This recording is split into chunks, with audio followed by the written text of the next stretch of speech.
राधे राधे दोस्तों, आइए नाग पंचमी की कथा सुनते हैं। एक राज्य में एक सेठ जी रहते थे। उनके 7 पुत्र थे और 7 बहुएं थीं। इन 7 बहुओं में से 6 बहुओं का तो मायका था, लेकिन 7वीं बहू का मायका नहीं था। जब वह गर्भवती हुई तो उसे घेवर खाने की इच्छा हो रही थी। उसका मायका नहीं था, तो उसने घेवर चुराकर पानी भरने गई, तब ले गई। वहां जाकर पेड़ के नीचे घेवर रख दिया और सोचा कि पानी भरकर आराम से घेवर खा लूंगी। जब वह पानी भरकर घेवर लेने गई तो वहां घेवर नहीं मिला। उस पेड़ के पास एक बांबी थी, उसमें एक नागिन रहती थी। वह नागिन भी उस समय गर्भवती थी। घेवर को देखकर नागिन की इच्छा उसे खाने की हुई और उसने घेवर खा लिया। उस नागिन ने सोचा कि यदि साहूकार की बहू मुझे गाली देगी तो मैं उसे डस लूँगी, और यदि कुछ नहीं कहेगी तो इस बिना मायके के इसे मायका दिखा दूंगी। साहूकार के पुत्र की बहू ने कहा कि शायद कोई मेरी जैसी ही होगी जिसने घेवर खा लिया।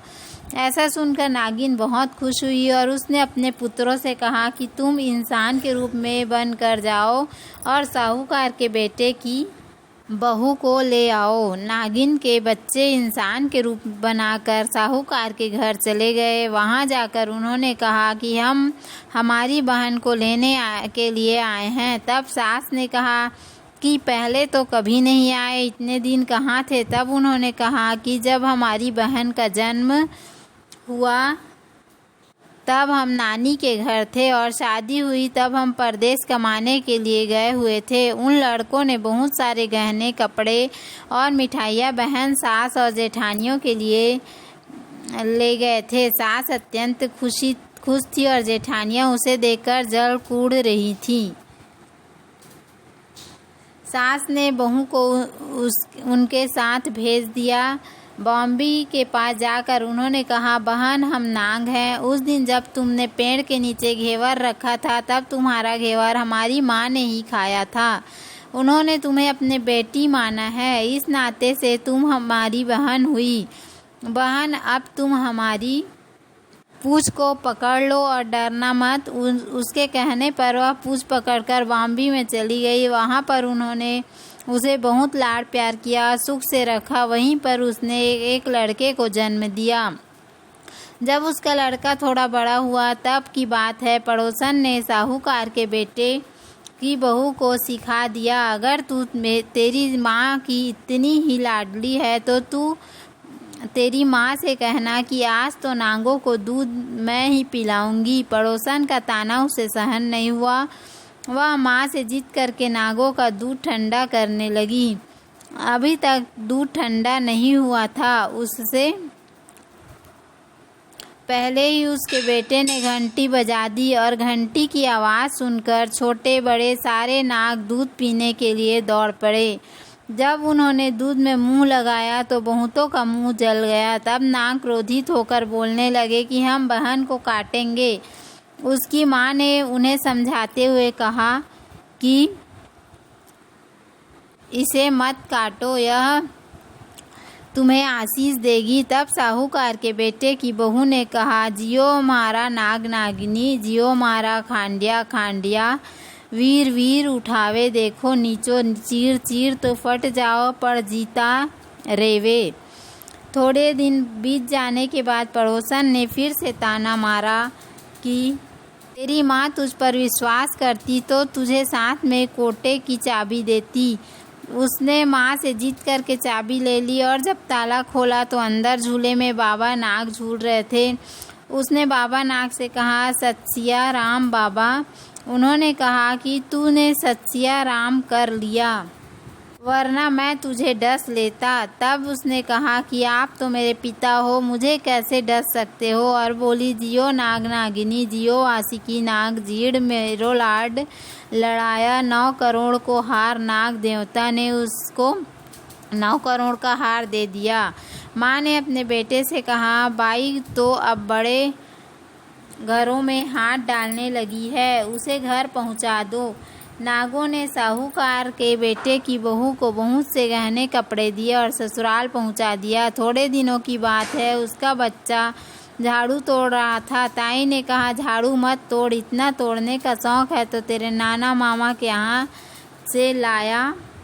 सांपों ने सुन लिया तो माँ से जाकर कहा। माँ ने कहा, 2 झाड़ू सोने की बनवाओ, 2 चांदी के बनवाओ और दे आओ। ताइया देखकर जल गई। कहने लगी, इसके तो ताने मारने से धन बढ़ता है। कुछ दिनों के बाद की बात है, बच्चा गेहूँ बिखेर रहा था। ताई ने ताना मारा, गेहूँ बिखेरने का शौक है तो नाना मामा से ले आता, हमारे यहाँ मत बिखेर। सांपों ने सुन लिया, जाकर माँ से कहा। माँ ने कहा, 2 बोरी दाने सोने के, 2 बोरी दाने चांदी के गड़ाओ और ले आओ। ताइया और जल गई। कहने लगी, इसे ताने मारो तो इसका धन बढ़ता है।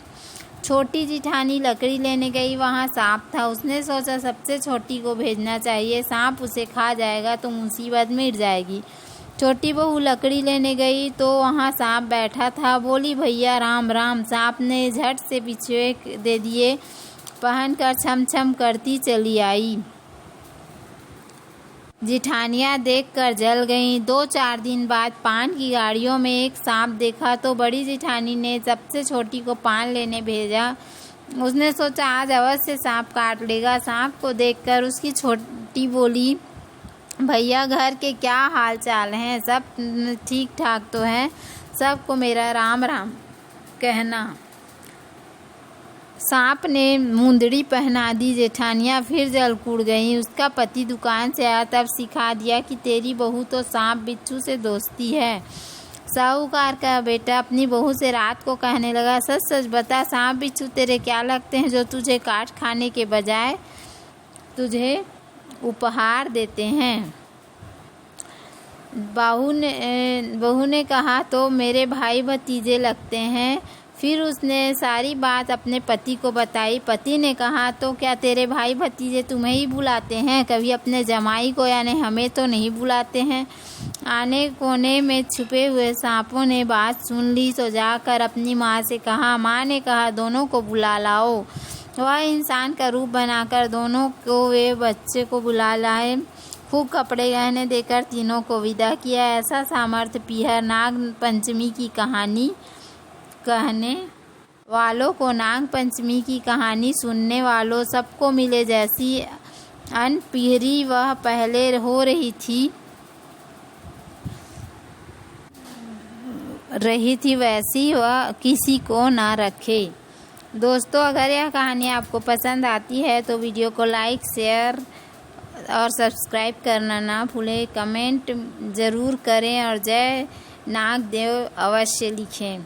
तो उम्मीद है आपको हमारा वीडियो पसंद आया होगा। यदि हमारा वीडियो पसंद आया तो वीडियो को लाइक करें, चैनल को सब्सक्राइब करें। धन्यवाद। राधे राधे।